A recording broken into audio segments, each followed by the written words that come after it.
As stated, my name is Holly Ammerman. Today I am talking about autism. So, the Diagnostic and Statistical Manual of Mental Disorders, or the DSM, defines autism spectrum disorder as a developmental disorder. And while changes for the DSM-4 to the 5 are positive, the diagnostic criteria has consistently received criticism for its focus on defining autism based on a medical model that defines autism by deficits determined by how autism looks to other people. It is not defined by how autism is experienced. This decentering of autism diagnosis isn't surprising. It's a result of decades of improper research. Autism research, until very recently, focused entirely on autistic children, and autistic children were assessed by researcher observation and parent interviews. One thing I want you to note on the screen is this here. In a systematic review of autism research, it was found that only 9% of participants in autistic research are autistic. So, in a study of 195 researchers in the field of autism, it was found that 60% of them expressed ableism, conceptualized as dehumanization, objectification, and stigmatization of autistic people. In line with the historical research of other minority groups, autism researchers have largely been white, privileged, male, and not a part of the community in which they are studying. In other words, they're not autistic.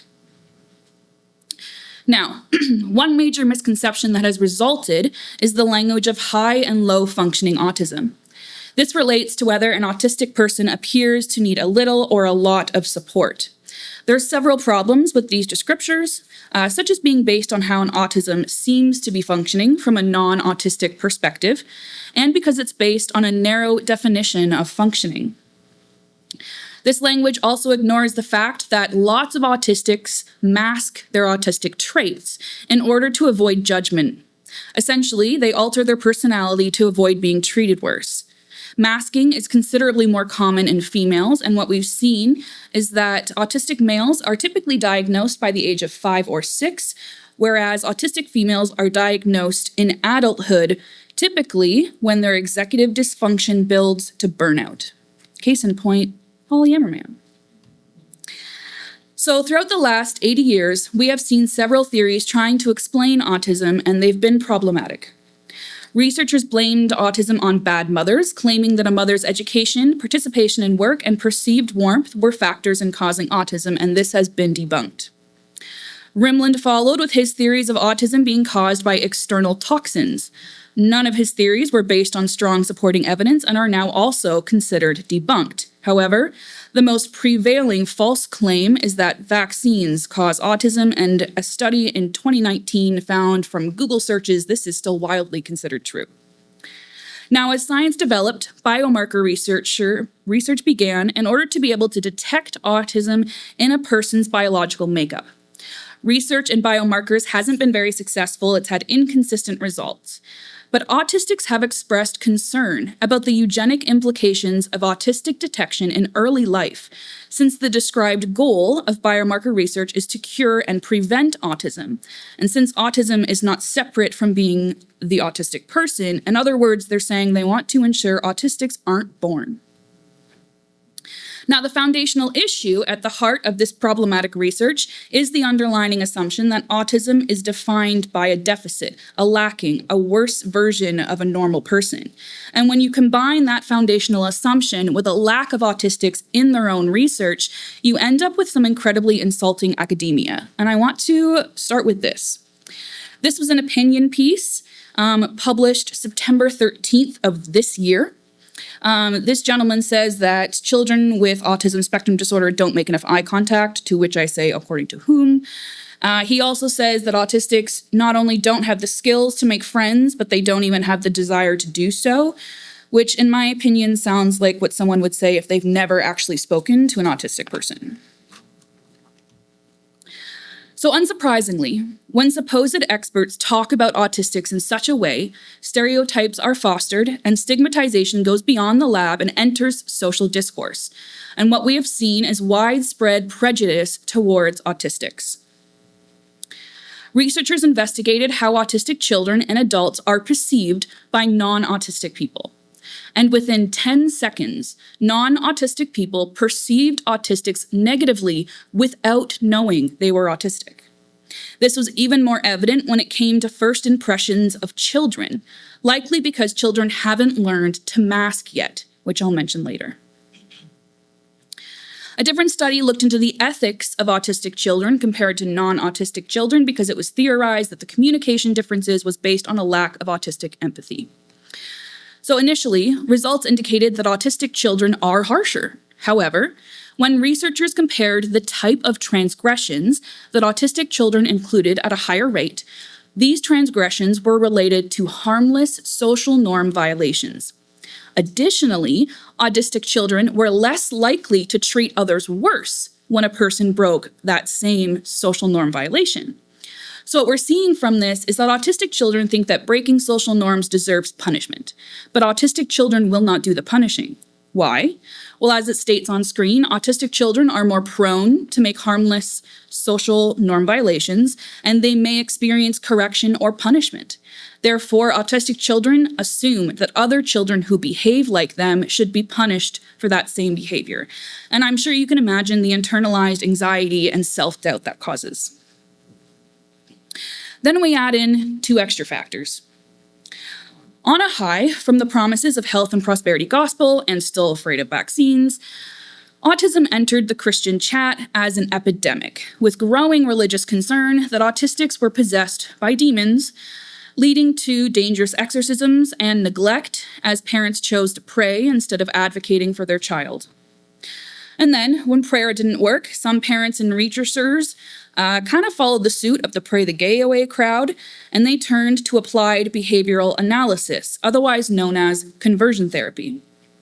In interviews, the leading psychologist of this program referred to autistic children as inhuman, and he promoted physical abuse, including making autistic people fear for their lives as a way to promote them to behave differently. Now, what I find odd is that non-autistic people love autistic characters in media. For a while, you kind of only saw autistic characters who were like adult geniuses or non-verbal children, because that's kind of what people think autism is, even though that's not true. Thankfully, we've had some really good autistic characters recently, my favorites being Sam Gallagher here from Sam Gardner and Quinny Gallagher from Heartbreak High. Now, unfortunately, many of these characters aren't a realistic representation of the average autistic experience. Autistic people rate considerably high when it comes to depression, anxiety, sleep disorders, suicide, academic withdrawal, unemployment, homelessness, and postnatal depression, just to name a few. In terms of employment, autistic people who do find work often work at entry-level jobs that are not on par with their education and skills, and they receive lower rates of pay for the same work. And while autistic university students have shown to outperform their non-autistic peers, their dropout rates are incredibly high. And both of these are considered to be due to burnout, mostly from working in environments that are not suitable to them. So in recent years, a handful of autistic adults successfully entered the field of autism research. And with this came massive changes that have reconceptualized our understanding of autism. And what we're seeing is new research being conducted that does not have the foundational assumption that being autistic is a deficit. So it started with the double empathy problem. If you remember, communication difficulties is one of the diagnostic criteria for autism, and it's been so since the beginning. Then walks in some autistic researchers who discovered that communication between 2 autistics was equal to communication between 2 non-autistics. And in fact, the communication difficulties only began when they started communicating with each other. Researchers then began to test this with a game of telephone, which is very cute, and they found that the autistic groups shared information just as accurately as the non-autistic groups, but when they mixed the groups and separated them, it was suddenly much less accurate. So there's a few reasons for this. One relates to the tendency of non-autistics to read between the lines, which autistics don't do. Therefore, non-autistics infer meaning to what an autistic says that the autistic didn't mean. And the autistic isn't making inferences that the non-autistic is expecting them to. And so new research is showing that the problem of communication is not the fault of the autistic, it's different communication styles. And this is opening up a whole new world of research. Research has also come to prove that autistics experience their senses to a higher degree than non-autistics. Both feel pain similarly, but autism's non-pain sensory intake is much higher and it varies by the person. And this is a vital discovery. It validates autistic experiences of being overwhelmed in certain environments. Sensory issues have been shown to negatively affect children in school, university students, adults in their place of employment, engagements in public tasks, such as going to the grocery store, attending a religious event. All of these environments have sights and sounds that can be overwhelming and chaotic to autistic people because of the sensory onslaught that has become normal in current day society. Simple things like fluorescent lights can cause chronic exhaustion and pain. And if you'll know my office, you'll understand. Heightened senses are also one of the main causes for sleep issues, and sleep disorders are estimated to affect 80% of autistics, furthering the chronic exhaustion. Now, something that came as a shock to me is that research also found that autistics are able to remember events from earlier in life and with more sensory recall. One theory regarding this is that non-autistics predominantly use language processing, whereas autistics also use their senses more often, meaning autistics have more neural pathways to memory in addition to language. And I want credit for the fact I dug deep into neuroscience, and that stuff is... Okay. Now, in case our heightened sensory capacities didn't impress you, I hereby present the following. Autistic brains produce 42% more information at rest than non-autistics. And this makes sense to me. Autistics require significantly more alone time to recover from social interactions and stimuli. One theory posits that because autistics take in so much sensory input nowadays on their average tasks, they can't process all of it until they are alone and can minimize the sensory input in their immediate environment. And I get that. I go home after work and I can't talk to anybody for like 3 hours. So, right. Then came stimming.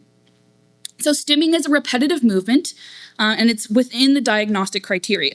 However, it's always been considered a problem behavior until recent research determined that stimming is something that everybody does to some degree when they're stressed. Is anyone bouncing their leg? Is anyone twirling their hair? Do you chew gum? Now, what's interesting is they also started to see stimming could be a communication method for nonverbal autistics. Now, I can't go into the study because I don't have the time, but on the screen are quotes that I just think this study's cool. Okay, so researchers utilized an interactive mat on the floor, right? And they provided this to nonverbal autistic children and their mothers for just free play. And what was interesting is the mothers tried engaging with this child first, the way that the mothers wanted to, and every single case, the child denied them. Just was like, nah, mom, not paying attention to you. But when the child was given the opportunity to stim and play on their own and the mother joined in, what began was called interactive stimming. So they were engaging in it together, creating music together. And this can bridge relational gaps and dramatically improve family dynamics as parents learn to engage in communication that is safe and exciting for their child. So while autism is still diagnostically known as a disorder, many are reframing it as a form of development that is natural to being human. With this reframe comes the language of neurodiversity, the concept that all human brains are diverse because diversity in nature is entirely natural and inevitable. So autistics are placed within the neurodiverse community and non-autistics in the neurotypical. If we were to imagine an alternate universe where neurotypical development happened to be the minority instead of the majority, the deficit lens could look something like this. Now, deficit models are not appropriate because development styles have pros and cons, and it's the environment, at least in terms of autistics, it's the environment in which the person is placed that has the largest factor in whether their development leads to thriving or barely surviving. Here's a list of confirmed or strongly suspected autistics that have made history. You'll notice I took the liberty of adding my own name. Two major factors that influence an autistic being successful or not have to do with financial social privilege, so what are your resources, and your living environment or culture. So what we've seen is there are a number of really successful autistic men in particular in history because it's thought that it's perhaps easier to be autistic when you have women to cook, clean, child raise, and you live in a society with less obtrusive sensory. Now, in addition to this list, some autistic researchers who are also involved in theology have proposed that autistic traits are strongly found amongst hermits, saints, and other religious leaders in history. And I get it because the idea of living alone in like the wilderness surrounded by deer, just like praying all day, kind of sounds like a dream come true. But in a 2010 article, 2 researchers proposed various neurodiverse diagnoses for some biblical characters, and they included a diagnosis of Samson as autistic. Now, one major critique of this diagnosis is that it used modern diagnostic criteria of deficit. Again, problematic concerning the shift post that study in recognizing autism as a disorder that presents differently depending on the environment of the autistic. Therefore, we cannot fairly diagnose someone of ancient times using current DSM criteria. However, with the newly revised understanding of autism, it's brought a different biblical character to the forefront of conversation, and that is Jesus. Jesus was unique. He was countercultural, demonstrated special skills, critiqued authority, ignored social norms, spent long periods of time in solitude. He was kind to transgressors. He was not of this world, a phrase that has been used in multiple different languages to also refer to autistics. And if you're sitting there thinking, Jesus couldn't have been autistic, he was sinless, get out of here. So what this leads me to is 4 bold claims.